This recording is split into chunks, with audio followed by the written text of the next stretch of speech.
Today is the second time to find out if masturbation is a sin. There is a reason Christians consider masturbation a sin. Because they consider masturbation a sexual sin. Is masturbation a sexual sin? Then, let's look at the sexual sin in the Bible. There are various sexual sins in the Bible. Sexual sins mentioned in the Bible include adultery, sodomy, incest, extramarital affairs, and homosexuality. And the most common word among sexual sins is fornication.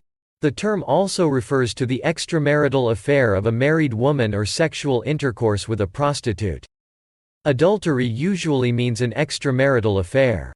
In addition, 1 Corinthians chapter 6 verse 9 refers to homosexuality with boys even among homosexuality. Another sexual sin in the Bible is lewdness.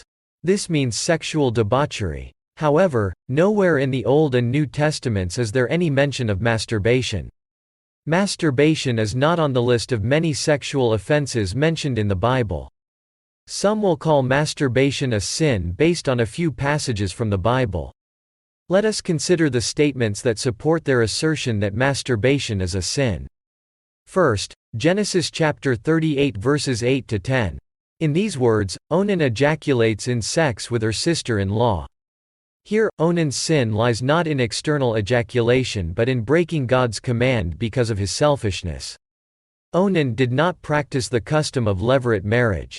They also say that Leviticus chapter 15 verses 16 to 17 is the basis for a sinful act of masturbation. When a man has an emission of semen, he must bathe his whole body with water, and he will be unclean till evening. Any clothing or leather with semen on it must be washed with water, and it will be unclean till evening. But this also lacks justification.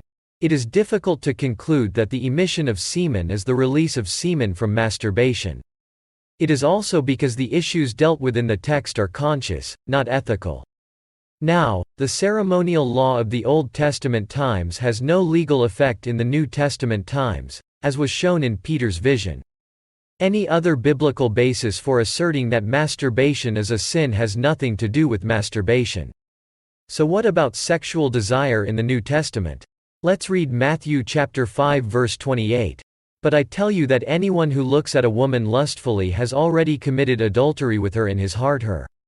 This verse expresses a person who looks at a woman for sexual desire and never contains sexual fantasies. Masturbation is an imaginary act. However, this verse refers to looking at a real woman and lusting for it. In Romans chapter 1 verse 24, Paul says, "Therefore God gave them over in the sinful desires of their hearts to sexual impurity for the degrading of their bodies with one another." Sinful desire here does not mean masturbation. The sexual sin that the Apostle Paul condemns here is not homosexual masturbation. In addition, 2 Corinthians chapter 12 verse 21, Ephesians chapter 5 verses 11 to 12, 2 Timothy chapter 2 verse 22, and 1 Thessalonians chapter 4 verses 3 to 5 point out that sexual sins have nothing to do with masturbation. What these words condemn as sins are the adultery above, sodomy, incest, extramarital affair, and homosexuality. The Bible does not consider masturbation to be a sexual sin. Our thoughts and interpretations must not surpass the Bible. Of course, with this conclusion, others will have a different opinion.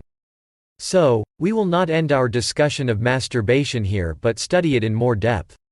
I just want to say one point. The Bible does not force you to live as an ascetic. I want you to be free in Jesus.